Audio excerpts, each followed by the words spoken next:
Hello and welcome to Bed Lullaby, where we hear, we calm, and we get sleep. I'm your host, Alisa. Thank you so much for tuning in.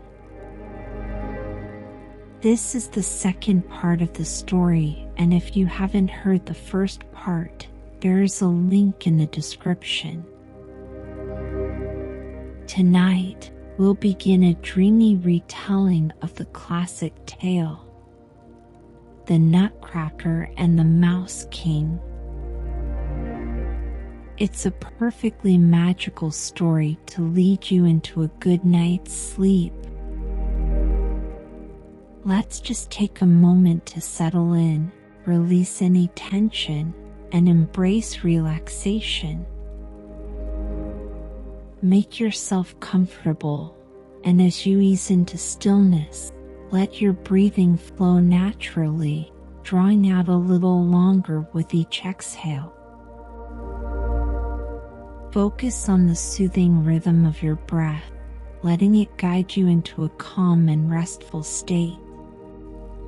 The slow, steady airflow becomes a mindful experience, preparing your body and mind for sleep. When I speak to you before each story, I share the words I wish I could hear when trying to relax and drift off. Falling asleep hasn't always been easy for me. Like many, I've had restless nights, but I've learned to stay calm and not let stress take over. Worrying only invites more wakefulness, so instead, I focus on gentle breathing to ease tension. As you listen tonight, use your breath to quiet stress and guide yourself into deep relaxation and peaceful sleep. A simple breath can calm your nervous system and lull you into rest. And with a dreamy bedtime story to accompany your journey, let yourself drift away. Without further ado, let's step into the enchanting world of the Nutcracker. Drosselmeyer and the astronomer had been 15 years on their journey without seeing the least signs of the Nutcracker attack. It would take me a month, children, to tell where they went and what strange things happened to them. I must pass them over and commence where Drosselmeyer sank at last into despondency and felt a great desire to see his dear native city, Nuremberg. This desire came upon him all at once, as he was smoking a pipe of tobacco with his friend in the middle of a great wood in Asia.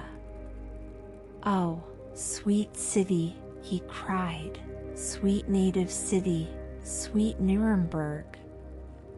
He who has never seen thee, though he may have traveled to London, Paris, Rome, if his heart is not dead to emotion, must continually desire to visit thee, O Nuremberg, sweet city, where there are so many beautiful houses with windows."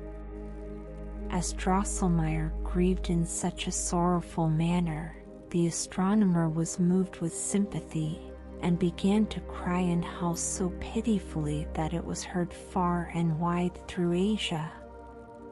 He soon composed himself again, wiped the tears out of his eyes, and said, "But why, my respected colleague, why sit here and howl?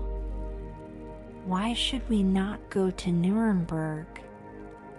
Is it not all the same, wherever we seek after this miserable Nutcracker? "That is true," replied Drosselmeyer, greatly consoled. Both arose, knocked out their pipes, and went straight forward out of the wood in the middle of Asia, right to Nuremberg. They had scarcely arrived there, when Drosselmeyer ran to his brother, Christopher Zacharias Drosselmeyer, puppet maker, varnisher, and gilder, whom he had not seen for these many years. The watchmaker told him the whole story of the Princess Pirlipat, Lady Mouserings, and the Nutcracker, so that he struck his hands together over and over again with astonishment, and exclaimed, "Yea, yea, brother, brother, what strange things are these?"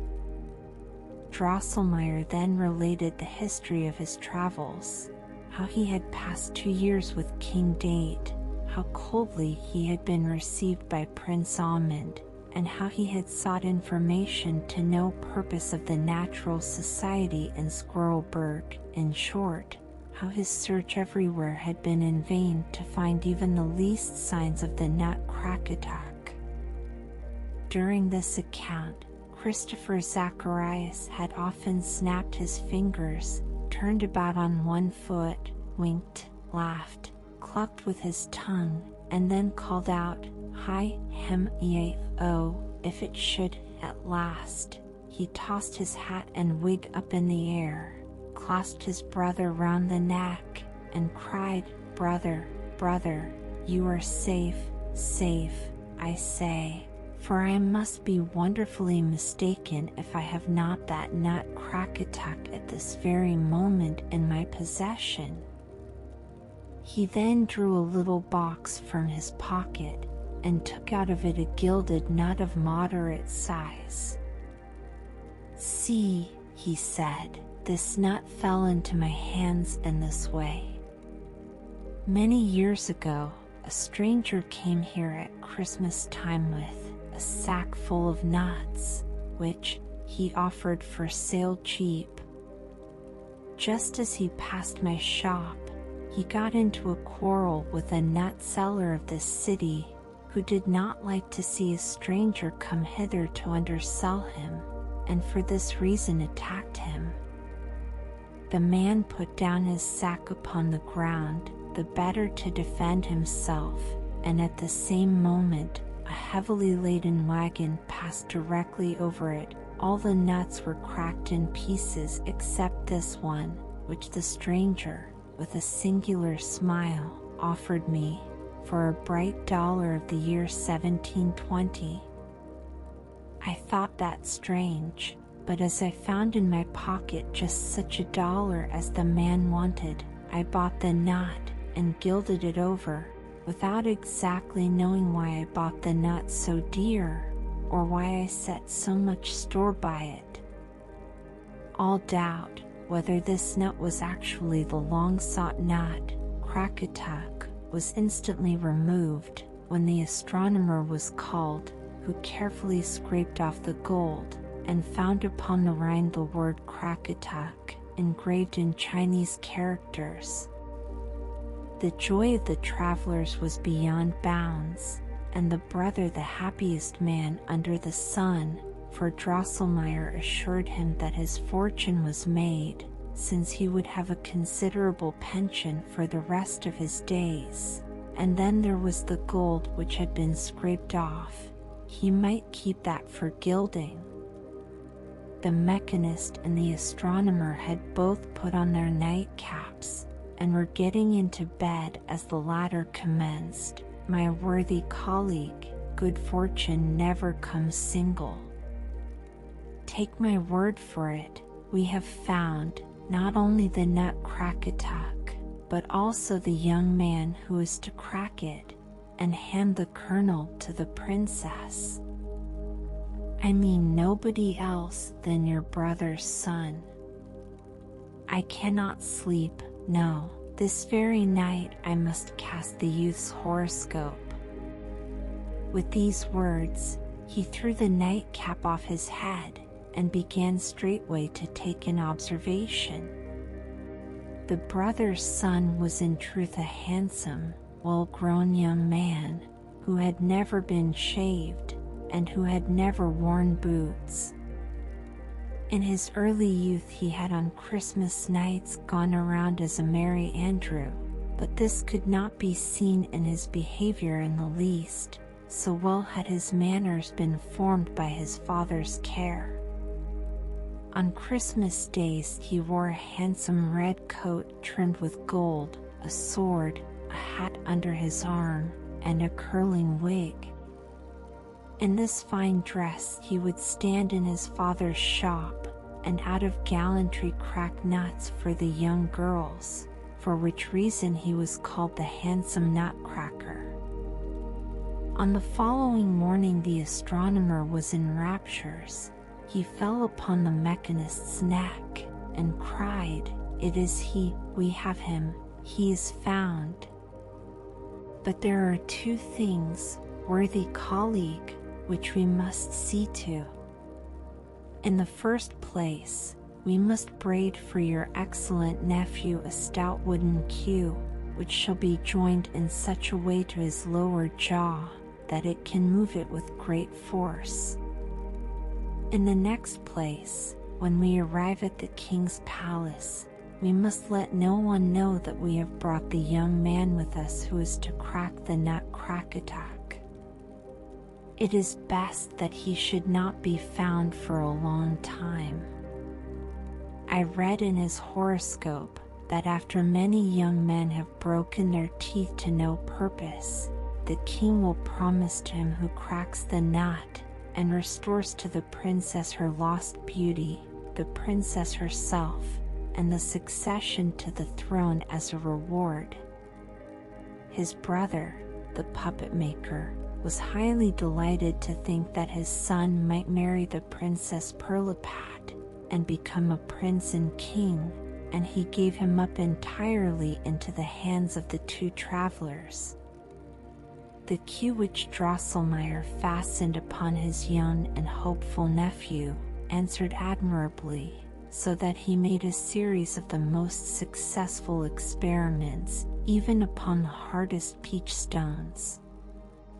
As Drosselmeyer and the astronomer had sent immediate information to the palace of the discovery of the Nutcracker, suitable notices had been published, and when the travelers arrived, many handsome young men, and among them some handsome princes, had appeared, who, trusting to their sound teeth, were ready to undertake the disenchantment of the princess.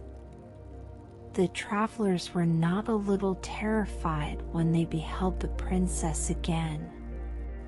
Her little body, with its tiny hands and feet, was hardly able to carry her great misshapen head, and the ugliness of her face was increased by a white cotton beard, which had spread itself around her mouth and over her chin. All happened as the astronomer had read in the horoscope. One youth in shoes after another bit upon the Nutcracker until his teeth and jaws were sore, and as he was led away, half swooning, by the physician in attendance, sighed out, "That was a hard nut." When the king, in the anguish of his heart, had promised his daughter and his kingdom to him who should effect the disenchantment, the handsome young Drosselmeyer stepped forward and begged for permission to begin the experiment. And no one had pleased the fancy of Princess Pirlipat as well as young Drosselmeyer. She laid her little hand upon her heart and sighed deeply, "Ah, if this might be the one who is to crack the Nutcracker and become my husband." After young Drosselmeyer had gracefully saluted the king and queen, and then the Princess Pirlipat, he received the Nutcracker from the hands of the master of ceremonies, put it without hesitation between his teeth, pulled his queue very hard, and crack, crack, the shell broke into many pieces. He then nicely removed the little threads and broken bits of shell that hung to the kernel, and reached it with a low bow to the princess, after which he shut his eyes, and began to walk backwards. The princess straightway swallowed the kernel, and behold, Her ugly shape was gone, and in its place appeared a most beautiful figure, with a face of roses and lilies, delicate white and red, eyes of living, sparkling azure, and locks curling in bright golden ringlets. Drums and trumpets mingled their sounds with the loud rejoicings of the people. The king and his whole court danced, as at Pirlipat's birth, upon one leg, and the queen had to be carefully tended with cologne water, because she had fallen into a swoon from delight and rapture. Young Drosselmeyer, who had still his 7 steps to perform, was a good deal discomposed by the tumult, but he kept firm, and was just stretching back his right foot for the 7th step, when Lady Mouserings rose squeaking and squealing out of the floor. Down came his foot upon her head, and he stumbled, so that he hardly kept himself from falling. Alas! What a hard fate! As quick as thought, the youth was changed to the former figure of the princess. His body became shriveled up, and was hardly able to support his great misshapen head. His eyes turned green and staring, and his mouth was stretched from ear to ear. Instead of his queue, a narrow wooden cloak hung down upon his back, with which he moved his lower jaw. The watchmaker and astronomer were benumbed with terror and affright, while Lady Mouserings rolled bleeding and kicking upon the floor. Her malice did not go unpunished, for young Drosselmeyer had trodden upon her neck so heavily with the sharp heel of his shoe that she could not survive. When Lady Mouserings lay in her last agonies, she squeaked and whimpered in a piteous tone, "Oh, Crackatuck! Hard nut, hi, of thee I now must die, sun with 7 crowns will bite, Nutcracker, at night, hi, and revenge his mother's death, short breath, must I, die, so young, oh, agony, queek." With this cry, Lady Mouserings died, and the royal oven heater carried out her body. As for young Drosselmeyer, no one troubled himself any farther about him, but the princess put the king in mind of his promise, and he commanded that they should bring the young hero before him. But when the unfortunate youth approached, the princess held both hands before her face, and cried, "Away, away with the ugly Nutcracker." The court-martial immediately took him by the shoulders, and pushed him out of doors. The king was full of anger, because they had wished to give him a Nutcracker for a son-in-law, and he put all the blame upon the mechanist and astronomer, and banished them forever from the kingdom. This did not stand in the horoscope which the astronomer had set up at Nuremberg, but he did not allow himself to be discouraged. He straightway took another observation, and declared that he could read in the stars that young Drosselmeyer would conduct himself so well in his new station, that in spite of his deformity, he would yet become a prince and a king, and that his former beauty would return, as soon as the son of Lady Mouserings, who had been born with 7 heads, after the death of her 7 sons, had fallen by his hand, and a maiden had loved him, notwithstanding his ugly shape. And they say that young Drosselmeyer has actually been seen about Christmas time in his father's shop at Nuremberg, as a Nutcracker, it is true, but at the same time as a prince. This, children, is the story of the hard nut, And you know now why people say so often, that was a hard nut, and whence it comes that nutcrackers are so ugly. The counselor thus concluded his narration. Maria thought that the Princess Pirlipat was an ill-natured, ungrateful thing, and Fred declared that if Nutcracker were anything of a man, he would not be long in settling matters with the Mouse King, and would get his old shape again very soon. If any one of my good readers has ever had the misfortune to cut himself with glass, he knows how it hurts, and how long a time it takes to heal. Whenever Maria tried to get up, she felt very dizzy, and so it continued for a whole week, during which time she was obliged to remain in bed, but at last she became entirely well, and could play about the chamber as merrily as ever. Everything in the glass case looked prettily, for the trees, flowers, and houses, and beautiful puppets stood there as new and bright as ever. But, best of all, Maria found her dear Nutcracker again. He stood on the second shelf, and smiled upon her with a good, sound set of teeth.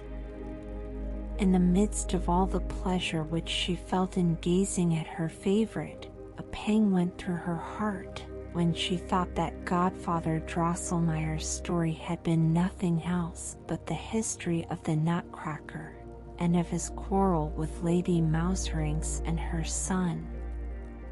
She knew well enough that her Nutcracker could be none other than the young Drosselmeyer of Nuremberg, Godfather Drosselmeyer's agreeable, but now, alas, enchanted nephew.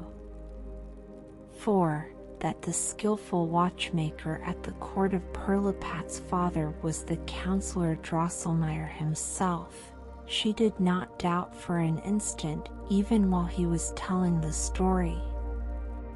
But why was it that your uncle did not help you? Why did he not help you? Complained Maria, as it became clearer and clearer to her mind that in that battle which she saw, Nutcracker's crown and kingdom were at stake.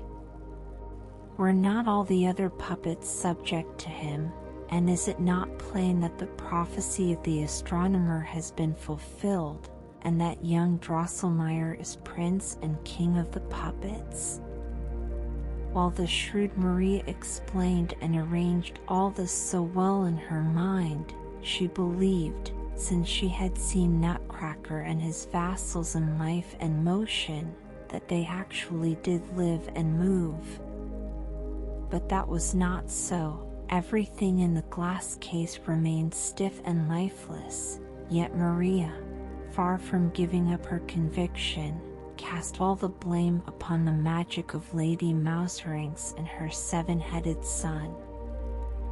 But, if you are not able to move, or to talk to me, dear Master Drosselmeyer, she said aloud to the Nutcracker, yet I know well enough that you understand me, and know what a good friend I am to you. You may depend upon my help, and I will beg of your uncle to bring his skill to your assistance, whenever you have need of it. Nutcracker remained still and motionless, but it seemed to Maria as if a gentle sigh was breathed in the glass case, so that the panes trembled, scarce audibly indeed, but with a strange, sweet tone, and a voice rang out, like a little bell, Maria mine, I'll be thine, and thou mine, Maria mine. Maria felt, in the cold shuddering that crept over her, a singular pleasure. Twilight had come on. The doctor, with Godfather Drosselmeyer, entered the sitting room, and it was not long before Louise had arranged the tea table, and all sat around, talking cheerfully of various things. Maria had very quietly taken her little armchair and seated herself close at Godfather Drosselmeyer's feet.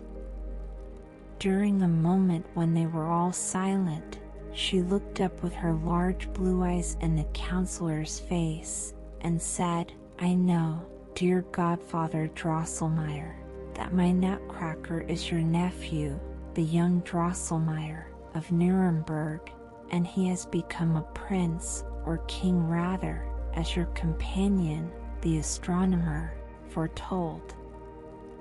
All has turned out exactly so. You know now that he is at war with the son of Lady Mouserings, with the hateful Mouse King. Why do you not help him?" Maria then related the whole course of the battle, just as she had seen it, and was often interrupted by the loud laughter of her mother and Louise. Fred and Drosselmeyer only remained serious. "Where does the child get all this strange stuff in her head?" said the doctor. "She has a lively imagination," replied the mother. "In fact, they are nothing but dreams caused by her violent fever." "That story is not true," said Fred. "My red hussars are not such cowards as that. If I thought so, swords and daggers, I would make a stir among them." But Godfather Drosselmeyer, with a strange smile, took little Maria upon his lap, and said in a softer tone than he was ever heard to speak in before, "Ah, dear Maria, more power is given to thee than to me, or to the rest of us. Thou, like Pirlipat, art a princess born, for thou dost reign in a bright and beautiful kingdom. But thou hast much to suffer, if thou wouldst take the part of the poor misshapen Nutcracker, for the Mouse King watches for him at every hole and corner. I cannot, thou alone canst rescue him, be firm and true." Neither Maria nor anyone else knew what Drosselmeyer meant by these words, and they appeared so singular to Dr. Stahlbaum that he felt the counselor's pulse, and said, "Worthy friend, you have some violent congestion about the head. I will prescribe something for you." But the mother shook her head thoughtfully, and spoke, "I feel what it is that the counselor means, but I cannot express it in words." Not long after, Maria was awaked one moonlight night by a strange rattling that seemed to come out of a corner of the chamber. It sounded as if little stones were thrown and rolled about, and every now and then there was a terrible squeaking and squealing. "Ah, the mice are coming again," exclaimed Maria, in a fright, and she was about to wake her mother, but her voice failed her, and she could stir neither hand nor foot, for she saw the Mouse King work his way out of a hole in the wall, then run, with sparkling eyes and crowns, around and around the chamber, when, at last, with a desperate leap, he sprang upon the little table that stood close by her bed. "Hi, hi, hi, must give me thy sugar plums, thy gingerbread, little thing, or I will bite thy Nutcracker, thy Nutcracker." So squeaked the Mouse King, and snapped and grated hideously with his teeth, then sprang down again, and away through the hole in the wall. Maria was so distressed by this occurrence that she looked very pale in the morning, and was scarcely able to say a word. 100 times she was going to inform her mother or Louise of what had happened, or at least to tell Fred, but she thought, "No one will believe me, and I shall only be laughed at." This, at least, was very clear, that if she wished to save little Nutcracker, she must give up her sugar plums and her gingerbread. So, in the evening, she laid all that she had, and she had a great deal, down before the foot of the glass case. The next morning, her mother said, "It is strange what brings the mice all at once into the sitting room. See, poor Maria, they have eaten up all your gingerbread."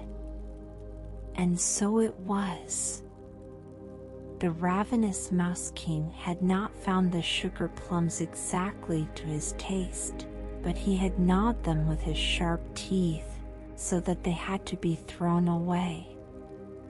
Maria did not grieve about her cake and sugar plums, for she was greatly delighted to think that she had saved little Nutcracker. But what was her terror, when the very next night she heard a squeaking and squealing close to her ear. Ah, the Mouse King was there again, and his eyes sparkled more dreadfully, and he whistled and squeaked much louder than before. "Must give me thy sugar puppets, chocolate figures, little thing, or I will bite thy Nutcracker, thy Nutcracker." And with this, the terrible Mouse King sprang down and ran away again. Maria was very sad. She went the next morning to the glass case, and gazed with the most sorrowful looks at her sugar and chocolate figures, and her grief was reasonable, for thou canst not imagine, my attentive reader, what beautiful figures of sugar and chocolate little Maria Stahlbaum possessed. A pretty shepherd and shepherdess watched a whole flock of milk-white lambs, while a little dog frisked about them. Next came 2 letter carriers, with letters in their hands, and then 4 neat pairs of nicely dressed boys and girls, with gay ribbons, rocked at seesaw upon as many boards, white and smooth as marble. Behind some dancers stood Farmer Caraway and the Maid of Orleans. These Maria did not care so much about, but close in a corner stood her darling, a little red-cheeked baby, and now the tears came into her eyes. "Ah, dear Master Drosselmeyer," she said, turning to Nutcracker, "there is nothing that I will not do to save you, but this is very hard." Nutcracker looked all the while so sorrowfully that Maria, who felt as if she saw the Mouse King open his 7 mouths to devour the unhappy youth, resolved to sacrifice them all. So at evening, she placed all her sugar figures down at the foot of the glass case, just as she had done before with her sugar plums and cake. She kissed the shepherd, and the shepherdess, and the lambs, and at last took her darling, the little red-cheeked baby, out of the corner, and placed it down behind all the rest. Farmer Caraway and the Maid of Orleans must stand in the first row. "Well, that is too bad," said her mother, the next morning. "A mouse must have got into the glass case, for all poor Maria's sugar figures are gnawed and bitten in pieces." Maria could not keep from shedding tears, but she soon smiled again, and said to herself, "That is nothing, if Nutcracker is only saved." In the evening, her mother told the counselor of the mischief which the mouse had been doing in the glass case, and said, "It is provoking that we cannot destroy this fellow that makes such havoc with Maria's sugar toys." "Ha!" cried Fred, merrily, "the baker opposite has a fine, gray secretary of legation. Suppose I bring him over? He will soon make an end of the thing. He will have the mouse's head off very quickly, even if it be Lady Mouserings herself, or her son, the Mouse King. "And jump about the tables and chairs," said his mother, laughing, "and throw down cups and saucers, and do all kinds of mischief." "Ah, no indeed," said Fred. "The baker's secretary of legation is a light, careful fellow. I wish I could walk on the roof of a house as well as he."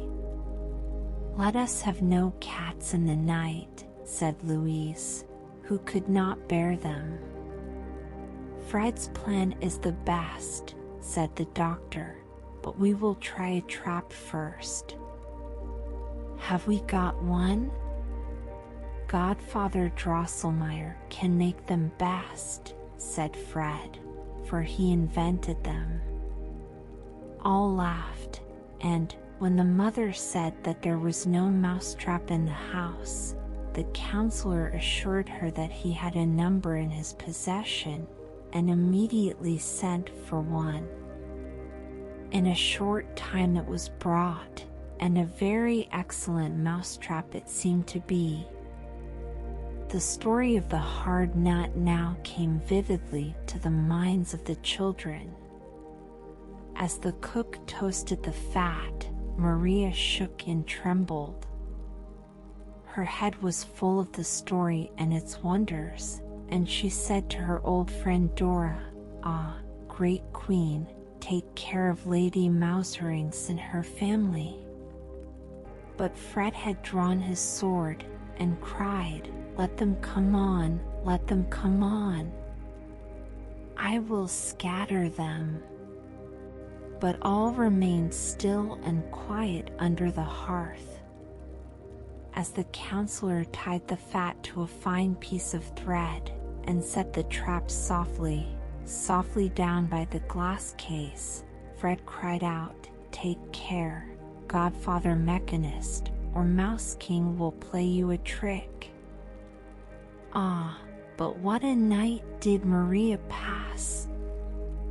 Something cold as ice tapped here and there against her arm, and crept, rough and hideous, upon her cheek, and squeaked and squealed in her ear. The hateful Mouse King sat upon her shoulder. He opened his 7 blood-red mouths, and, grating and snapping his teeth, he squeaked and hissed in her ear, wise mouse, goes not into the house, goes not to the feast, likes sugar things best, craft set it not, will not be caught, give all, new frock, picture books, all the best, or shall have no rest. I will tear and bite, Nutcracker at night, hi, k. Maria was full of sorrow and anxiety. She looked very pale and disturbed on the following morning, when Fred told her that the mouse had not been caught, so that her mother thought that she was grieving for her sugar things, or perhaps was afraid of the mouse. "Do not grieve, dear child," she said, "we will soon get rid of him. If the trap does not answer, Fred shall bring his gray secretary of legation." As soon as Maria was alone in the sitting room, she stepped to the glass case, and said, sobbing, to Nutcracker, "Ah, my dear, good Mr. Drosselmeyer, what can I, poor, unhappy maiden, do?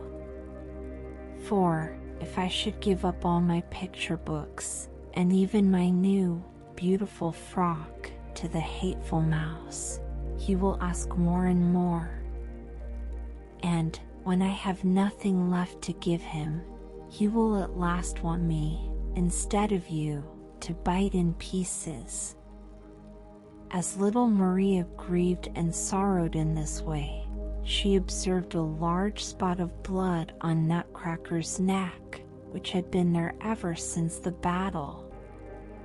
Now, after Maria had known that her Nutcracker was young Drosselmeyer, the counselor's nephew, She did not carry him any more in her arms, nor hug and kiss him, as she used to do. Indeed, she would very seldom move or touch him, but when she saw the spot of blood, she took him carefully from the shelf, and commenced rubbing it with her pocket handkerchief.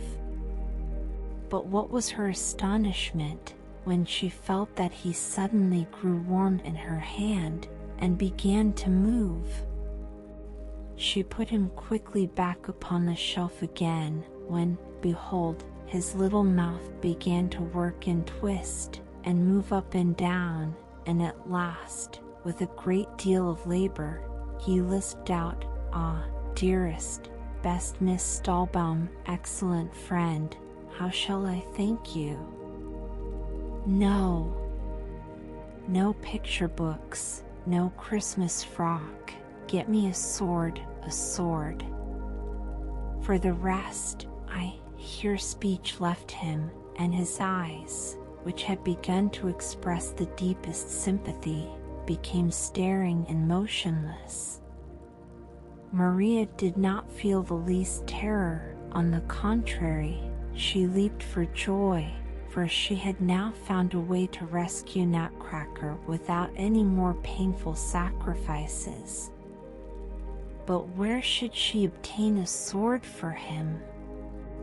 Maria at last resolved to ask advice of Fred, and in the evening, when their parents had gone out, and they sat alone together in the chamber by the glass case, she told him all that had happened to Nutcracker and Mouse King, and then begged him to furnish the little fellow with a sword. Upon no part of this narration did Fred reflect so long and so earnestly as upon the poor account which she gave him of the bravery of his hussars. He asked once more very seriously if it were so. Maria assured him of it upon her word, when Fred ran quickly to the glass case, addressed his hussars in a very moving speech, and then, as a punishment for their cowardice, cut their military badges from their caps, and forbade them for a year to play the Hussars' Grand March. After this, he turned again to Maria, and said, "As to a sword, I can easily supply the little fellow with one. I yesterday permitted an old colonel of the cuirassiers to retire upon a pension, and consequently he has no farther use for his fine sharp saber." The aforesaid colonel was living on the pension which Fred had allowed him, in the farthest corner of the third shelf. He was brought out, his fine silver saber taken from him, and buckled about Nutcracker. Maria could scarcely get to sleep that night, she was so anxious and fearful. About midnight, it seemed to her as if she heard a strange rustling, and rattling, and slashing, in the sitting room. All at once, it went queek. "The Mouse King, the Mouse King!" cried Maria, and sprang in her fright out of bed. All was still, but presently she heard a gentle knocking at the door, and a soft voice was heard, "Worthiest, best, kindest Miss Stahlbaum, open the door without fear, good tidings." Maria knew the voice of the young Drosselmeyer, so she threw her frock about her, and opened the door.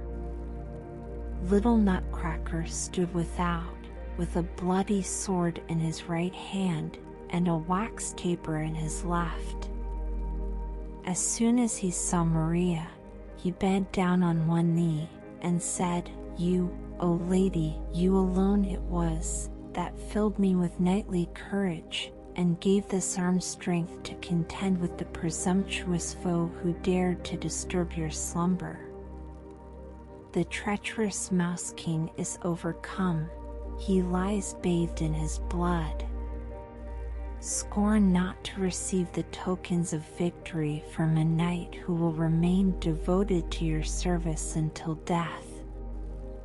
With these words, Nutcracker took off the 7 crowns of the Mouse King, which he had hung upon his left arm, and reached them to Maria, who received them with great joy. Nutcracker then arose, and said, "Best, kindest Miss Stahlbaum, you know not what beautiful things I could show you at this moment while my enemy lies vanquished, if you would have the condescension to follow me for a few steps." "Oh, will you not be so kind? Will you not be so good, best, kindest Miss Stahlbaum? I believe that none of you, children, would have hesitated for an instant to follow the good, honest Nutcracker, who could never have meditated any evil." Maria consented to follow him, so much the more readily, because she knew what claim she had upon his gratitude, and because she was convinced that he would keep his word, and show her many beautiful things. "I will go with you, Master Drosselmeyer," she said, "but it must not be far, and it must not be long, for as yet I have hardly had any sleep." "I will choose, then," replied Nutcracker, "the nearest, though a more difficult way." He went onward, and Maria followed him, until he stopped before a large, antique wardrobe, which stood in the hall. Maria perceived, to her astonishment, that the doors of this wardrobe, which were always kept locked, now stood wide open, so that she could see her father's fox furred traveling coat, which hung in front. Nutcracker clambered very nimbly up by the carved figures and ornaments, until he could grasp the large tassel which hung down the back of the coat, and was fastened to it by a thick cord. As soon as Nutcracker pulled upon the tassel, a neat little stairs of cedar wood stretched down from the sleeve of the traveling coat to the floor. "Ascend, if you please, dearest miss," cried Nutcracker. Marie did so, but scarcely had she gone up the sleeve, scarcely had she seen her way out at the collar, when a dazzling light broke forth upon her, and all at once she stood upon a sweet-smelling meadow, surrounded by millions of sparks, which darted up like flashing jewels. "We are now upon Candy Meadow," said Nutcracker, "but we will directly pass through yonder gate." When Maria looked up, she saw the beautiful gate, which stood a few steps before them upon the meadow. It seemed built of variegated marble, of white, brown, and raisin color, but when Maria came nearer, she perceived that the whole mass consisted of sugar, almonds, and raisins, kneaded and baked together, for which reason the gate, as Nutcracker assured her when they passed through it, was called the Almond and Raisin Gate. Upon a gallery built over the gate, made apparently of barley sugar, there were 6 apes, in red jackets, who struck up the finest Turkish music which was ever heard, so that Maria scarcely observed that they were walking onward and onward over a rich mosaic, which was nothing else than a pavement of nicely inlaid lozenges.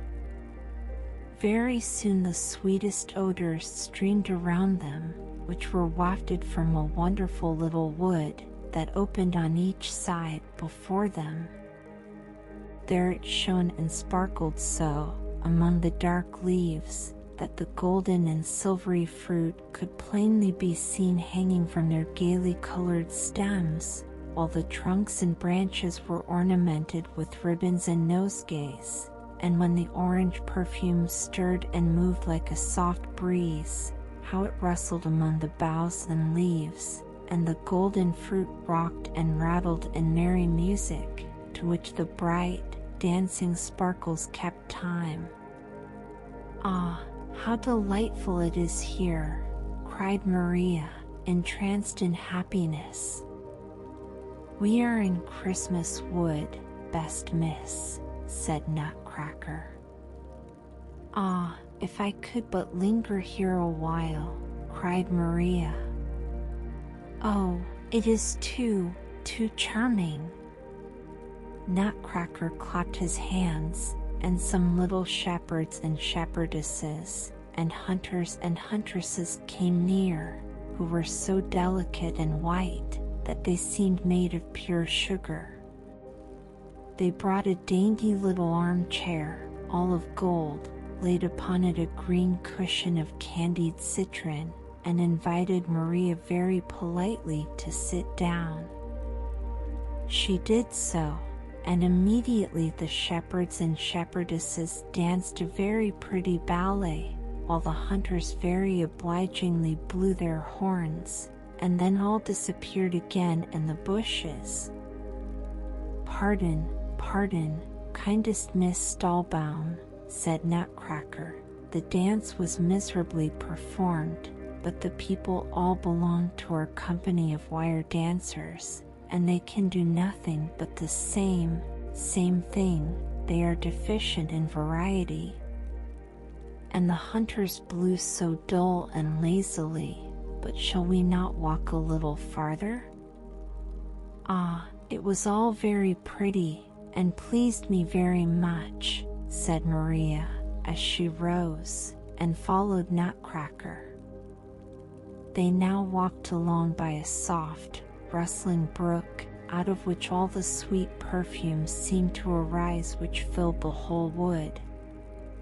"This is the Orange Brook," said Nutcracker, "but its fine perfume accepted, it cannot compare either in size or beauty with Lemonade River, which like it empties into Orgeat Lake." In fact, Maria very soon heard a louder rustling and dashing, and then beheld the broad Lemonade River, which rolled in proud cream-colored billows, between banks covered with bright green bushes. A refreshing coolness arose out of its noble waves.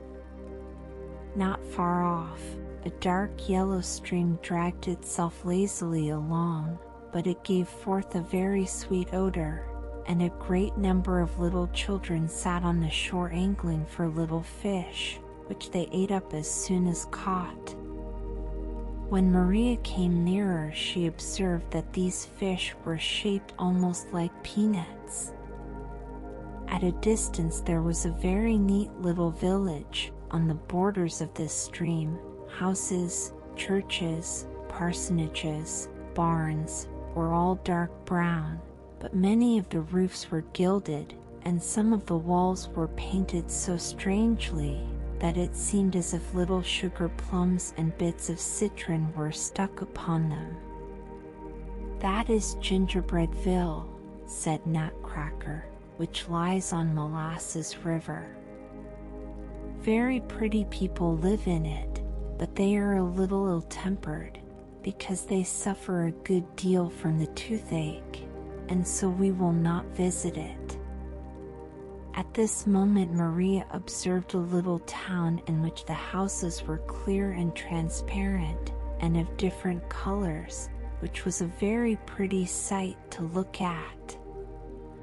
Nutcracker went straight forward towards it, and now Maria heard a busy, merry clatter, and saw 1,000 tiny little figures collected around some heavily laden wagons, which had stopped in the market. These they unloaded, and what they took out looked like sheets of colored paper and chocolate cakes. "We are now in Bonbon Town," said Nutcracker.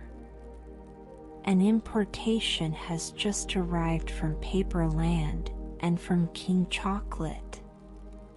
The poor people of Bonbon Town are often terribly threatened by the armies of Generals Fly and Gnat, for which reason they fortify their houses with stout materials from paper land, and throw up fortifications of the strong bulwarks, which King Chocolate sends to them. But, worthiest Miss Stallbaum, we will not visit all the little towns and villages of this land. To the capital, to the capital. Nutcracker hastened forward, and Maria followed full of curiosity. It was not long before a sweet odor of roses enveloped them, and everything around was touched with a soft rose-colored tint. Maria soon observed that this was the reflection of the red glancing lake, which rustled and danced before them, with charming and melodious tones and little rosy waves.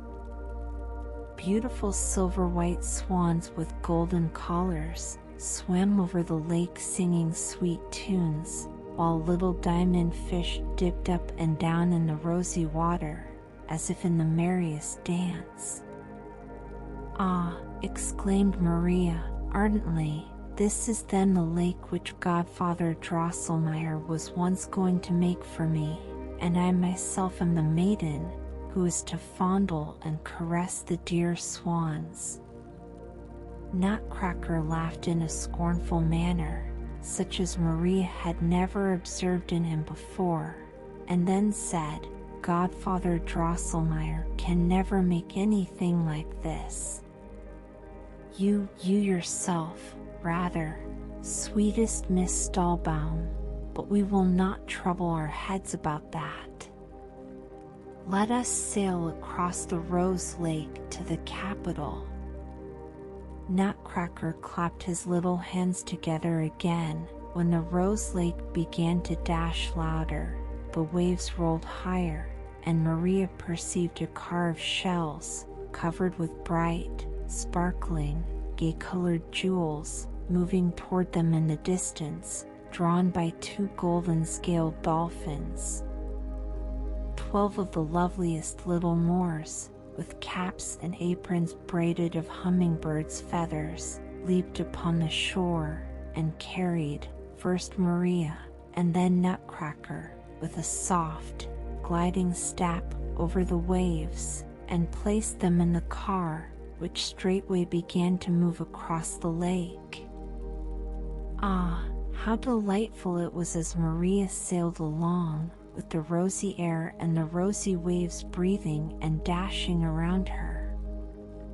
The 2 golden-scaled dolphins raised up their heads, and spouted clear, crystal streams out of their nostrils, high in the air, which fell down again in 1,000 quivering, flashing rainbows, and it seemed as if 2 small silver voices sang out, "Who sails upon the rosy lake? The little fairy, awake, awake."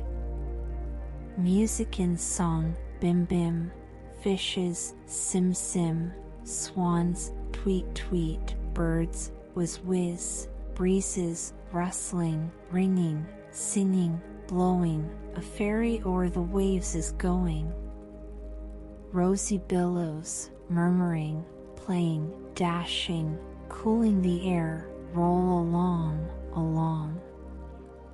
But the singing of the falling fountains did not seem to please the 12 little Moors, who were seated up behind the car, for they shook their parasols so hard that the palm leaves of which they were made rattled and clattered, and they stamped with their feet in very strange time, and sang, clap and clip and clap, backward and forward, up and down.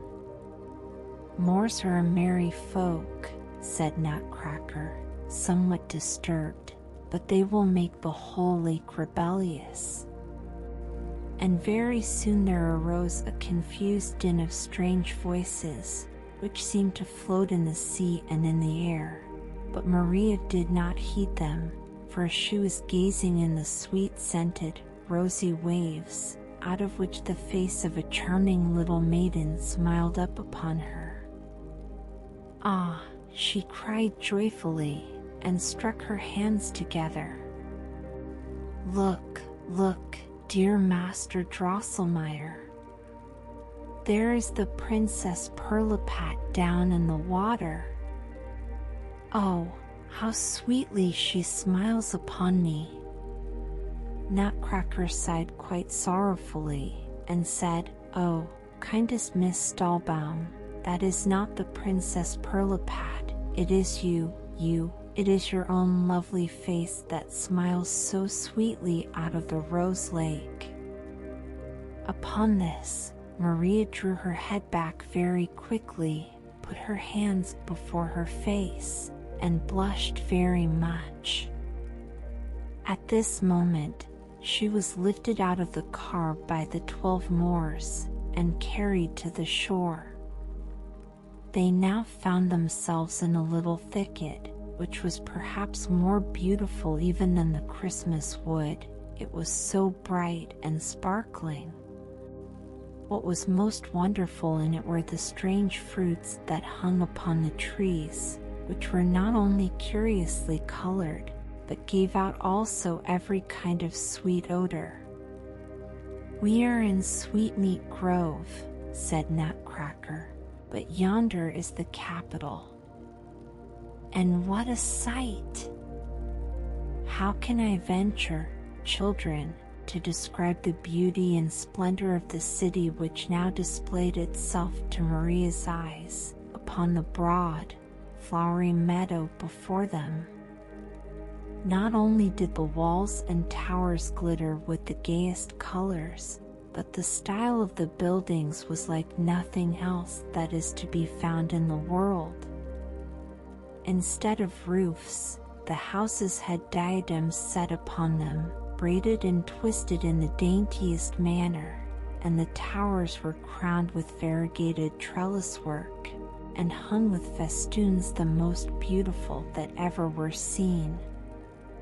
As they passed through the gate, which looked as if it were built of macaroons and candied fruits, silver soldiers presented arms, and a little man in a brocade dressing gown threw himself upon Nutcracker's neck, with the words, "Welcome, best prince. Welcome to Confectionville." Maria was not a little astonished to hear young Drosselmeyer called a prince by such a distinguished man. But she now heard such a hubbub of little voices, such a huzzaying and laughter, such a singing and playing, that she could think of nothing else, and turned to Nutcracker to ask him what it all meant. "Oh, worthiest Miss Stahlbaum, it is nothing uncommon. Confectionville is a populous and merry city, thus it goes here every day.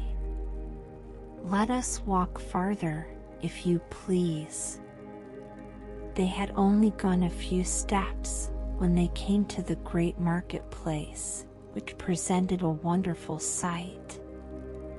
All the houses around were of sugared filigree work, gallery was built over gallery, and in the middle stood a tall obelisk of white and red sugared cream, while 4 curious, sweet fountains played in the air, of orgeat, lemonade, mead, and soda water, and in the great basin were soft bruised fruits, mixed with sugar and cream, and touched a little by the frost.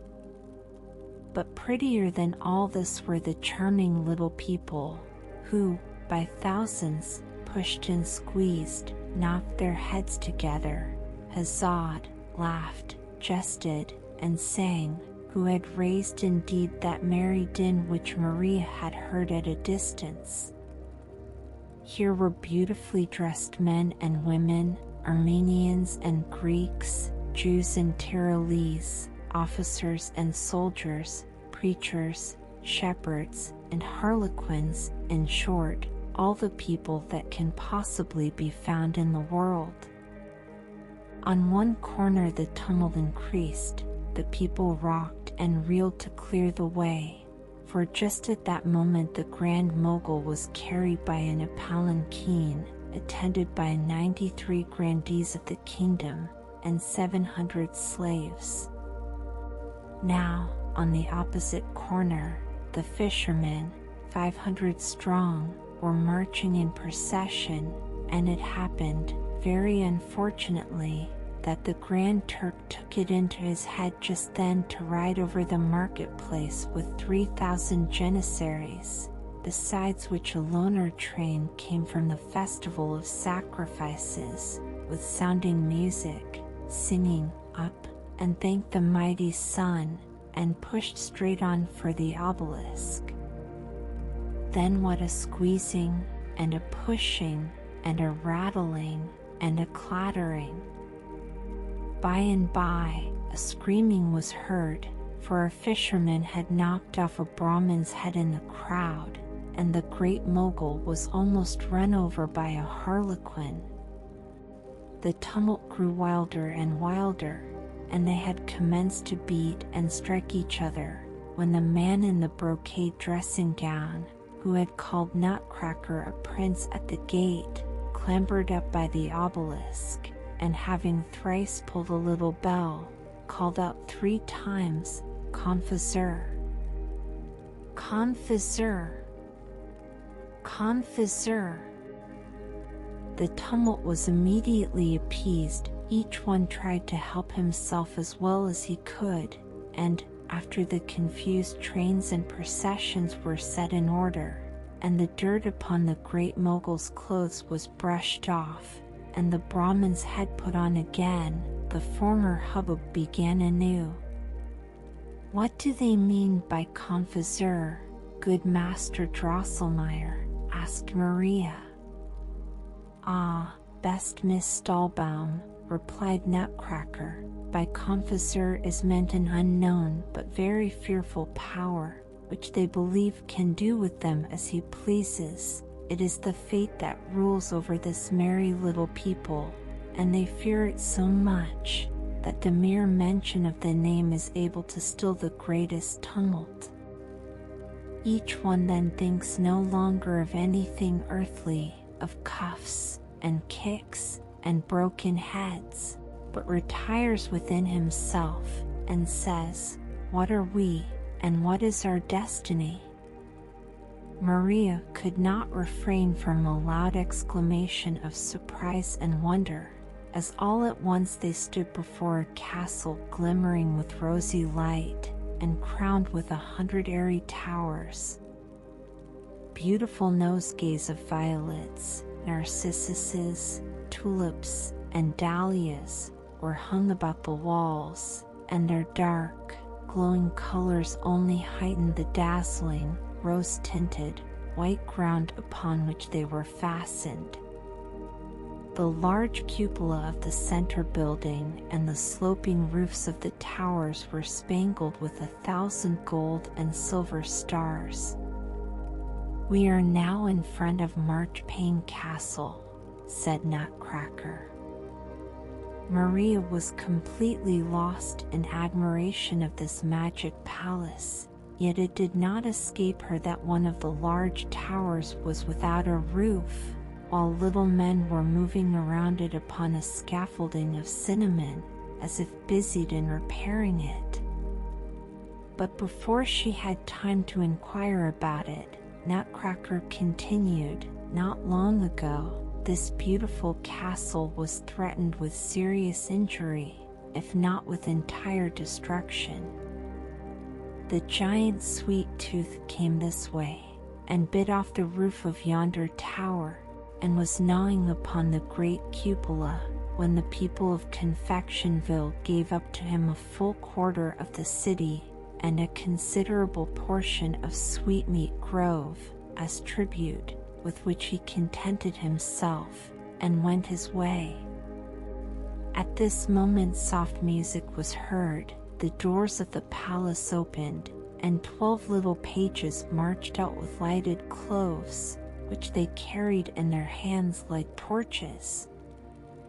Each of their heads was a pearl, their bodies were made of rubies and emeralds, and they walked upon feet cast out of pure gold. for ladies followed them, almost as tall as Maria's Clara, but so richly and splendidly dressed that she saw in a moment that they were princesses born. They embraced Nutcracker in the tenderest manner, and cried with joyful sobs, "Oh, my prince, my best prince! Oh, my brother!" Nutcracker seemed very much moved. He wiped the tears out of his eyes, then took Maria by the hand, and said with great emotion, "This is Miss Maria Stahlbaum, the daughter of a much respected and very worthy physician, and she is the preserver of my life. Had she not thrown her shoe at the right time, had she not supplied me with the sword of a pensioned colonel, I should now be lying in my grave, torn and bitten to pieces by the terrible Mouse King. View her, gaze upon her, and tell me if Perlipat, although a princess by birth, can compare with her in beauty, goodness, and virtue? No, I say no." And all the ladies cried out no, and then fell upon Maria's neck, exclaiming, "Ah, dear preserver of the prince, our beloved brother! Charming Miss Maria Stahlbaum!" She now accompanied these ladies and Nutcracker into the castle, and entered a room, the walls of which were of bright, colored crystal. But of all the beautiful things which Maria saw here, what pleased her most were the nice little chairs, sofas, secretaries, and bureaus, with which the room was furnished, and which were all made of cedar or Brazil wood, and ornamented with golden flowers. The princesses made Maria and Nutcracker sit down, and said that they would immediately prepare something for them to eat. They then brought out a great many little cups and saucers, and plates and dishes, all of the finest porcelain, and spoons, knives, and forks, graters, kettles, pans, and other kitchen furniture, all of gold and silver.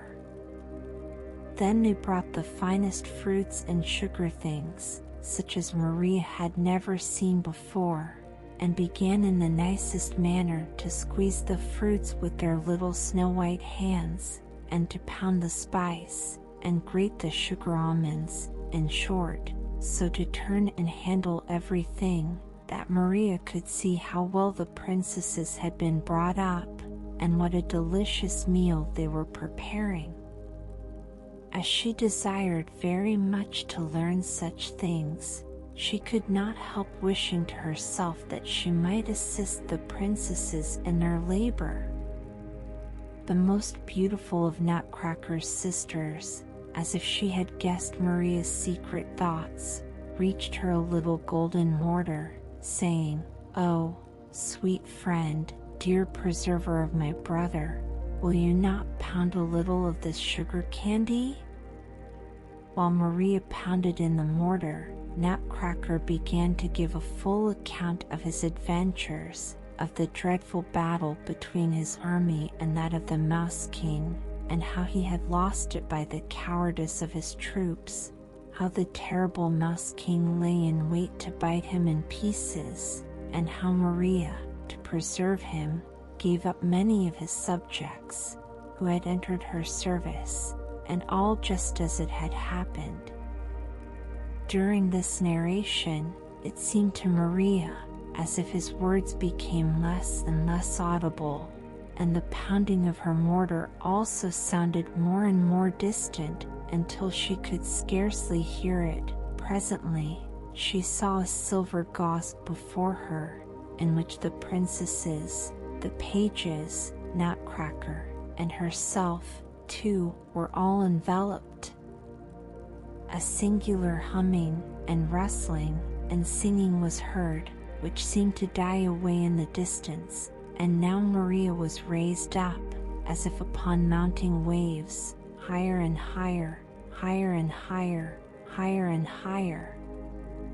Prrr, puff it went. Maria fell down from an immeasurable height. That was a fall.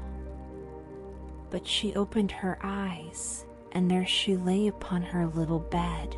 It was bright day, and her mother stood by her, saying, "How can you sleep so long? Breakfast has been ready this great while." You now perceive, kind readers and listeners, that Maria, completely confused by the wonderful things which she had seen, had at last fallen asleep in the room at Marchpane Castle, and that the Moors, or the pages, or perhaps even the princesses themselves must have carried her home, and laid her softly in bed. Oh, mother, dear mother, you cannot think where young Master Drosselmeyer led me last night, and what beautiful things I have seen. And then she began and told the whole, almost as accurately as I have related it, while her mother listened in astonishment. When she had finished, her mother said, "You have had a long and very beautiful dream, but now drive it all out of your head." Maria insisted upon it that she had not dreamed, but had actually seen what she had related, when her mother led her into the sitting room, to the glass case, took Nutcracker out, who was standing, as usual, upon the second shelf, and said, "Silly child, how can you believe that this wooden Nuremberg puppet can have life or motion?"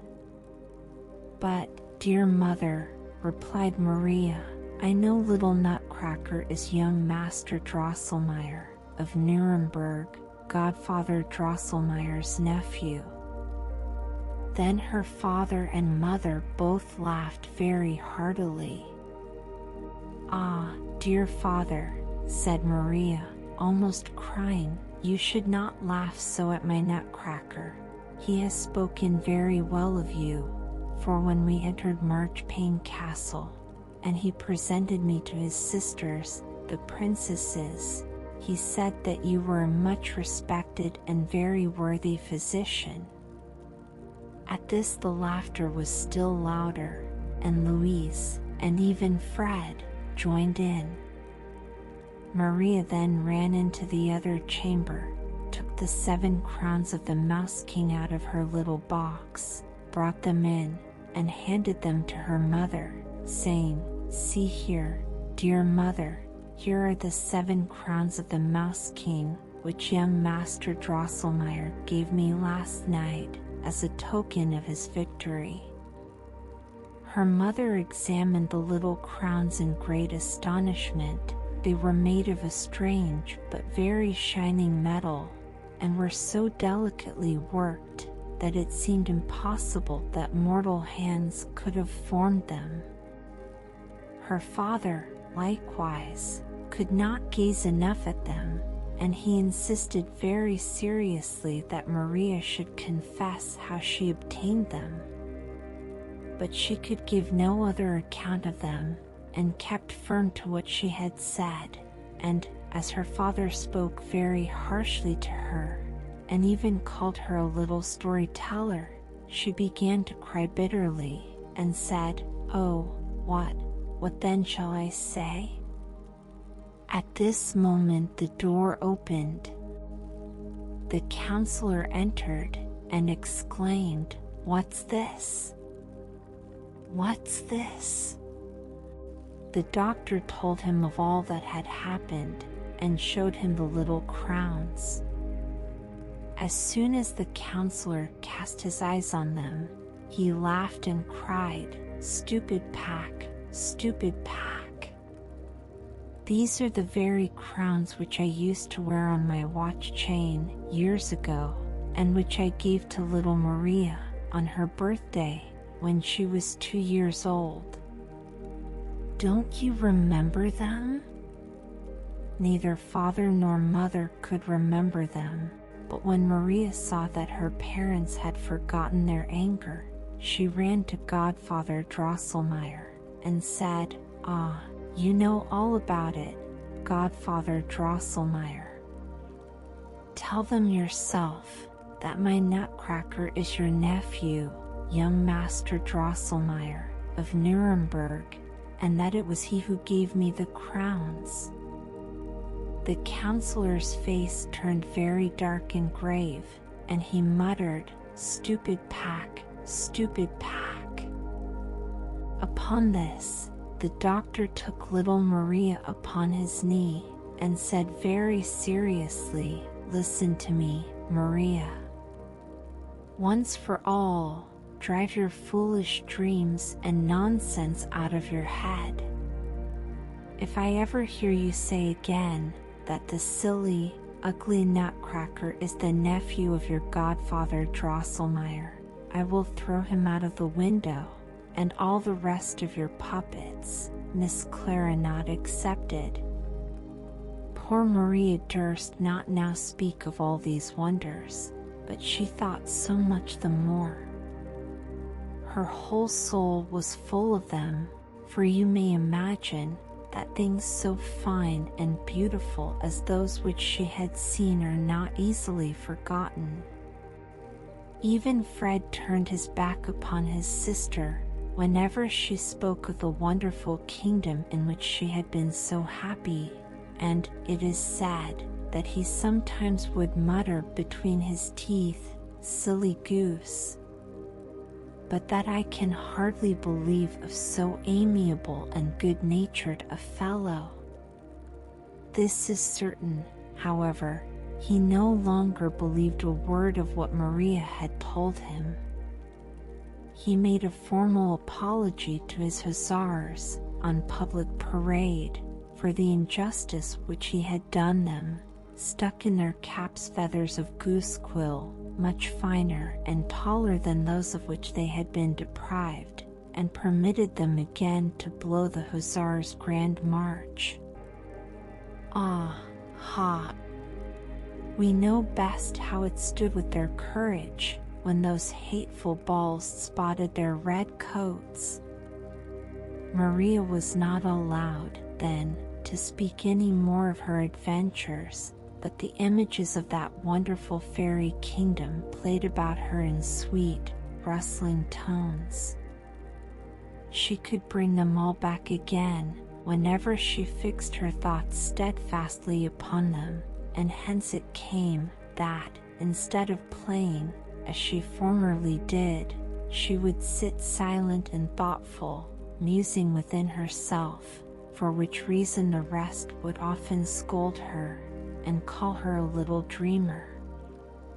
Some time after this, it happened that the counselor was busy repairing a clock in Dr. Stahlbaum's house. Maria sat close by the glass case, and, lost in her dreams, was gazing at Nutcracker, when the words broke from her lips involuntarily, "Ah, dear Master Drosselmeyer, if you actually were living, I would not behave like Princess Pirlipat and slight you, because for my sake you had ceased to be a handsome young man." At this, the counselor screamed, "Hey, hey, stupid pack!" Then there was a clap and a knock, so loud that Maria sank from her chair in a swoon. When she came to herself, her mother was busied about her, and said, "How came such a great girl to fall from her chair? Here is Godfather Drosselmeyer's nephew, just arrived from Nuremberg. Come, behave like a little woman." She looked up. The counselor had put on his glass wig again, and his brown coat. He was smiling very pleasantly, and he held by the hand a little but very well-shaped young man. His face was as white as milk, and as red as blood. He wore a handsome red coat, trimmed with gold, and shoes and white silk stockings, in his buttonhole was stuck a nosegay.